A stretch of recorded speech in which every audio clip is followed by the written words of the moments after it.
inflation had reached 69%, the highest in the world at the time, and in 2018 inflation skyrocketed to over 130,000%. As of 2023, it's still at 190%. Relying almost completely on oil was always going to present challenges, but the nation's problems had more to do with how the Venezuelan government handled and continues to handle what should have been a golden opportunity. Of course, this is where we bring up Norway, the gold standard in managing oil wealth. Both countries possess government-owned oil industries, but the key difference is that Norway has used its oil to generate long-lasting wealth, while Venezuela did the macroeconomic equivalent of winning the lottery, only to spend it all on a mansion and fancy cars. Norway still uses its oil revenues to fund generous social programs, but the only difference is that they put it into an investment fund first. Instead of using oil profits to line pockets and give its populace immediate fleeting satisfaction, Norway set up the largest sovereign wealth fund in the entire world. Today it's worth $1.6 trillion, which translates as $295,000 per Norwegian citizen.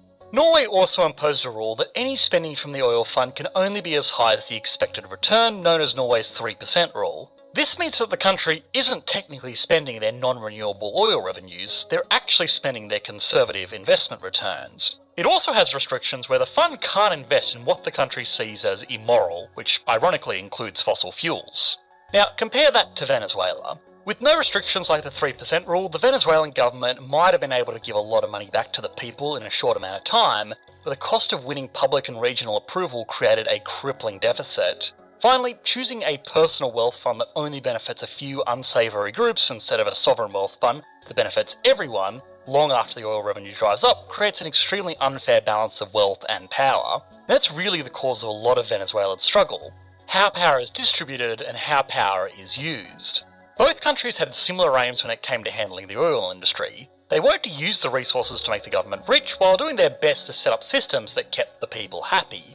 However, while Norway embraced patient planning and strict protocol, the Venezuelan oil industry, although nationalised, lacked the foresight to create regulatory measures that would result in lasting success.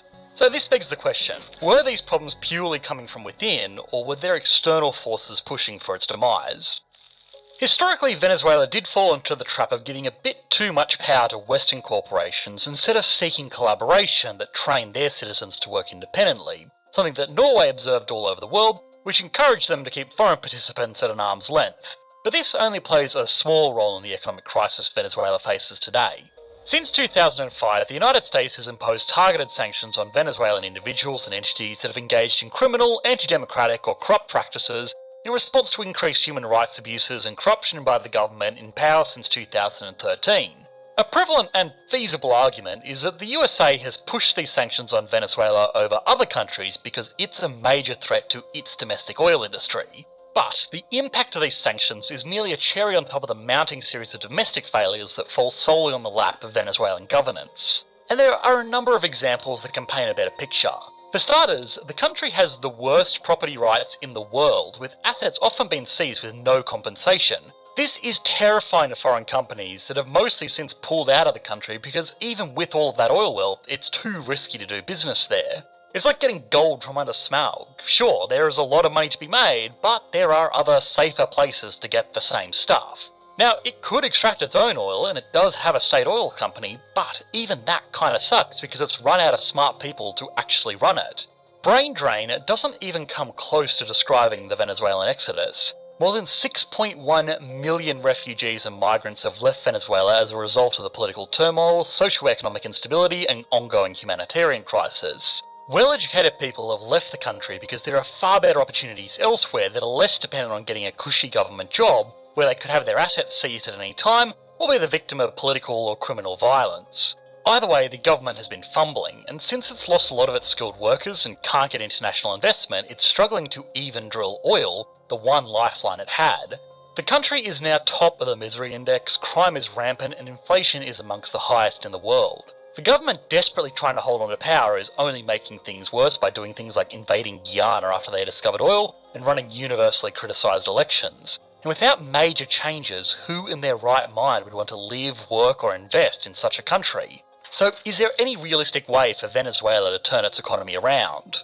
Well, in light of recent developments, the future looks bleak, or more accurately, desolate.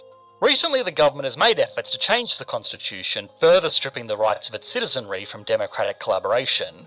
This will undoubtedly encourage Western powers to heighten sanctions until the crisis is resolved. With no more oil income to benefit the impoverished people and no clear game plan to diversify and overcome arguably one of the worst economic collapses in history, Venezuela is a nation without much of a silver lining. The country, without a shadow of a doubt, stands as the most prominent example of what happens when the petro curse takes hold, without anyone in power capable of channeling it into something more sustainable. Venezuela's leadership literally had every chance to turn this resource into a wellspring of riches. If they'd handled this wealth like Norway or even the US or Canada, it could have properly educated their labour force, invested the wealth into something that appreciates in value, or even created practical infrastructure to support other industries. But they did none of these things, and now it's not only the economy, but the people that will suffer for decades to come. Okay, now it's time to put Venezuela on the Economics Explained leaderboard. Before we get into it, we have to give the patented big disclaimer that the World Bank actually stopped collecting macroeconomic data on Venezuela in 2014 because the country is simply too unstable to monitor effectively, so for this list we'll be using estimates from the IMF, which realistically should be very similar anyway. Starting as always with size, Venezuela has a GDP of $102 billion, making it the 69th largest economy in the world, and it gets a 5 out of 10. This is spread out over a rapidly shrinking population of 28.3 million, which means the country has a GDP per capita of $3,867.